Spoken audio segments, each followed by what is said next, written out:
আমরা যারা জেল খাইতে আসছি এমনও সময় গেছে সারাদিনে একটা খবজা খাইছি। খবজা এখন কিভাবে বুঝাবো আপনাদেরকে? একটা রুটি খাইছি, পানির জন্য হাহাকার করছি। লবণ পানি, যে পানি খাইলে মানুষের ডায়রিয়া হয়ে যায়, ওই পানি আমরা খাইছি। আমাদের সাথে আপনার দুইজন লোক ছিল গাম্বুদা জেলে, তাদের এত খারাপ অবস্থা করছে, পিঠে চামড়া বেঁধে উঠে গেছে। আমরা দেখছি এরকম ভাবে এই জায়গায় পিছনে মারছে, আপনার কালা হয়ে গেছে। আমরা আসলে অনেকে ওইখানে কাজের জন্য গেছি, অনেকে 1 বছর 9 মাস 10 মাস এরকম কাজ করার পরে হয়তোবা কেউ ফ্রেন্ডের কারণে হয়তোবা দালালে খপ্পরে পড়া কেউ ওইখানে গেছে। তারপরে ওইখান থেকে আমাদের রেড করা হয়েছে। আমরা যেখানে ছিলাম ওইটা সেনাবাহিনী রেড দিয়ে আমাদেরকে দইরা থানায় প্রেরণ করছে। থানা থেকে আমরা জেলে ছিলাম 1 মাস 10 দিন জেল খাটার পরে আমাদেরকে আজকে বাংলাদেশ এম্বাসির মাধ্যমে কালকে ফ্লাইট হয়েছে আমাদের। আমি গেছি 1 বছর হয়েছে, ওইখানে কাজের জন্য গেছিলাম আমি।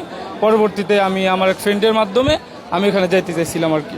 ওইখানে কোনো আইন কারণ নাই তাদের, কথা বুঝেন।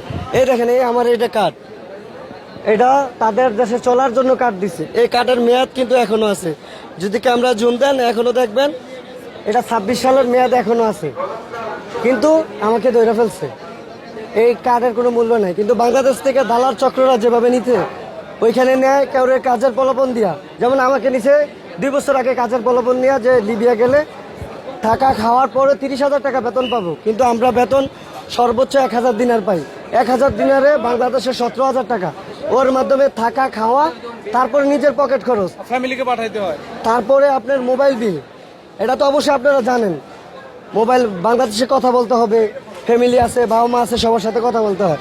সর্বোচ্চ 8 থেকে 8,000 টাকা মান্থলি টিকিট। তো একটা ফ্যামিলিতে 8 থেকে 10,000 টাকা কি হয়?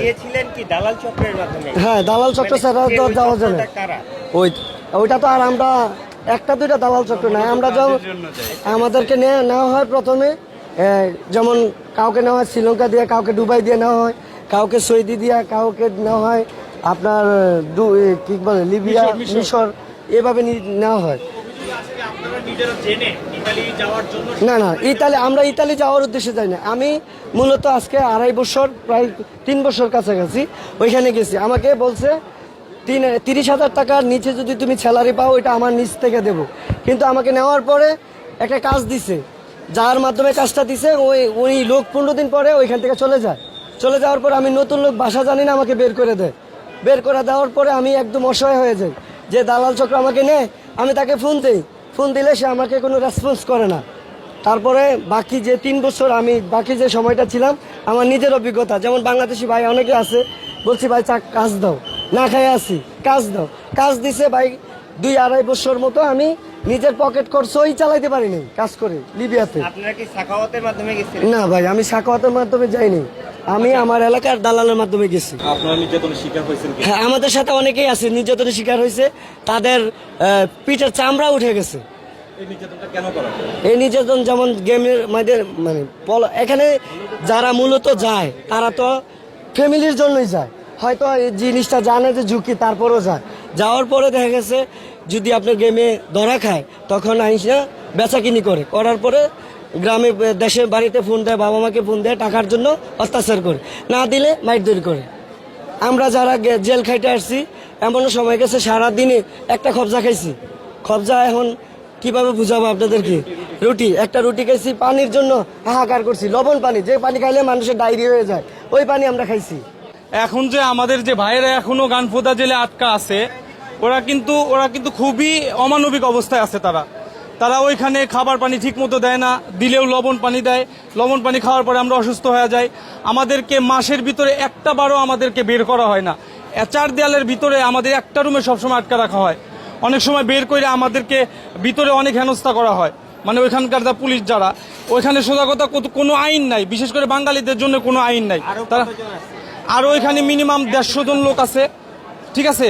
আর দ্বিতীয় কথা হচ্ছে, আমি এটা আমার ভুল হবে কিনা জানি না, পার্সোনাল একটা আমার সেটা হচ্ছে আমাদের ওইখানে যত দেশের যত মানুষ আটকা আছে লিবিয়া জেলে, ওইখানে প্রত্যেকটা দেশের আপনার এম্বাসিরা যায় মাসে একবার হইলেও অন্তত পক্ষে তারা দেখা সাক্ষাৎ করে।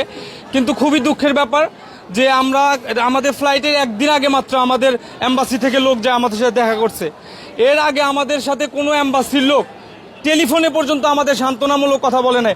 আমরা কিন্তু দেশের জন্য, ফ্যামিলির জন্য, আমরা যদিও অবৈধ পথ, কিন্তু দেশের জন্য, ফ্যামিলির জন্য কিন্তু আমরা আসলে এই পথটা আসলে গিয়েছিলাম।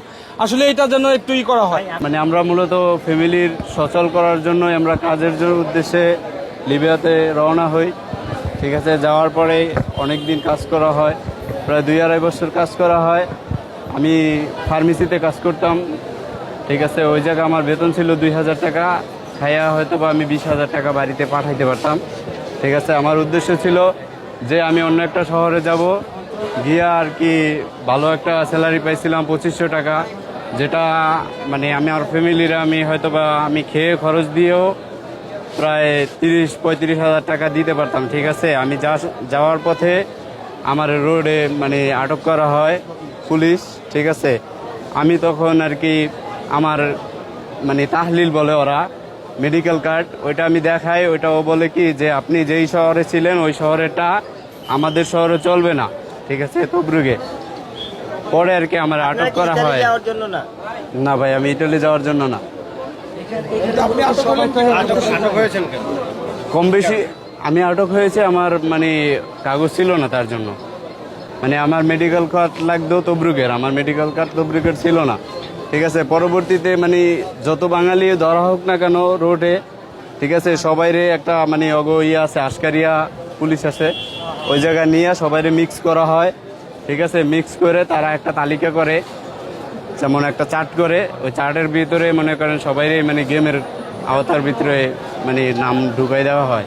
এইটা আমি হয়তো বা জানি না। আমাদের সাথে আপনার 2 জন লোক ছিল গাম্বুদা জেলে, তাদের এত খারাপ অবস্থা করছে, পিঠে চামড়া বেঁধে উঠে গেছে, আমরা দেখছি। এরকম ভাবে এই জায়গায় পিছনে মারছে, আপনার কালা হয়ে গেছে। তো ওদের মনে করেন যে সাকুয়ার যে একটা গ্যাং আছে, ওদের মাধ্যমে ওরা অত্যাচারিত হয়েছে, আমরা ওদের থেকে শুনতে পারছি। আর একটা বিনীতভাবে অনুরোধ আমাদের এম্বাসি, বাংলাদেশের যে এম্বাসি লিবিয়াতে আছে, যে আমাদের লিবিয়াতে আমাদের সাথে আরও আপনার 150+ বাংলা ভাই থুয়েছে, একটা অনুরোধ করেছি তাদেরকে যাতে যত তাড়াতাড়ি সম্ভব বাংলাদেশের দেশে ফেরানোর জন্য। কারণ ওই জায়গার ভাই অবস্থা আমি বলে বোঝাতে পারবো না। সারা দিনে একটা রুটি আর পানি তো নাই গা, গোসলের অবস্থা তো বলবো না। আজকে আমি ওই জায়গায় 2 মাসে আমি একদিনও গোসল করতে পারি না। খাবার পানি দিত আপনার সারাদিনে 1 লিটার, ওইটা দিয়ে আপনার ওয়াশরুমে যাইবেন না, খাইবেন না, গোসল করবেন, এটা আপনার পার্সোনাল ব্যাপার। এরকম একটা অবস্থা। আজকে যারা আসছে তারা হচ্ছে যে IOM এর মাধ্যমেই দেশে ফিরেছে 175 জন, কিন্তু এর মধ্যে একজন ছিল যিনি হচ্ছে যে মাফিয়াদের হচ্ছে হোতা হিসাবে, উনি লিবিয়ায় কাজ করতো, নির্যাতনের মাধ্যমে টাকা পয়সা আদায় করতো, এরকম একজন ছিল। ওনার নাম হচ্ছে সাকুয়াত। তো উনাকে এই লিবিয়াতে থাকা অবস্থায় আমরা চিহ্নিত করি, কারণ ইতিপূর্বে সাকুয়াতের নামে 2 জন লিবিয়া ফেরত ভিকটিম, তারা মামলা করেছে, পৃথক 2টি মামলা হয়েছে। তো এই মামলার ভিত্তিতেই আমরা তাদেরকে গ্রেপ্তারের জন্য বিভিন্ন আইন শৃঙ্খলা বাহিনীর সঙ্গে ব্র্যাক কাজ করে গিয়েছিল, এবং একটা পর্যায়ে লিবিয়ায় তাকে গ্রেপ্তার করা হয়, এবং আজকে 175 জনের সঙ্গে তাকে হচ্ছে যে ফেরত নিয়ে আসা হয়েছে, এবং তাকে অলরেডি বিমানবন্দর থানা তাকে গ্রেপ্তার দেখিয়েছে। এবং ইতিপূর্বে আরেকজন মূল হোতা হচ্ছে ফখরুল, তাকেও আমরা গ্রেপ্তার করতে সক্ষম হয়েছিলাম, আইন শৃঙ্খলা বাহিনী গ্রেপ্তার করে। তো এই যাত্রায় এবং আজকে যারা ফিরেছে তাদের সাথে কথা বলে যেটা জানতে পেরেছি, তারা বিভিন্নভাবে তারা বিভিন্ন রুট হয়ে লিবিয়া ঢুকেছিল, এবং লিবিয়া হয়ে তার উদ্দেশ্য ছিল যে তারা হচ্ছে যে ইউরোপের কোনো দেশে, ইটালি বা এইসব দেশে যাবে। কেউ আবার আছে যে যারা ওখানেই চাকরি করতো, যারা ওখানে নিরাপত্তাহীনতাই ছিল, তারা হচ্ছে দেশে ফেরত আসার জন্য IOM এর কাছে অনুরোধ করে।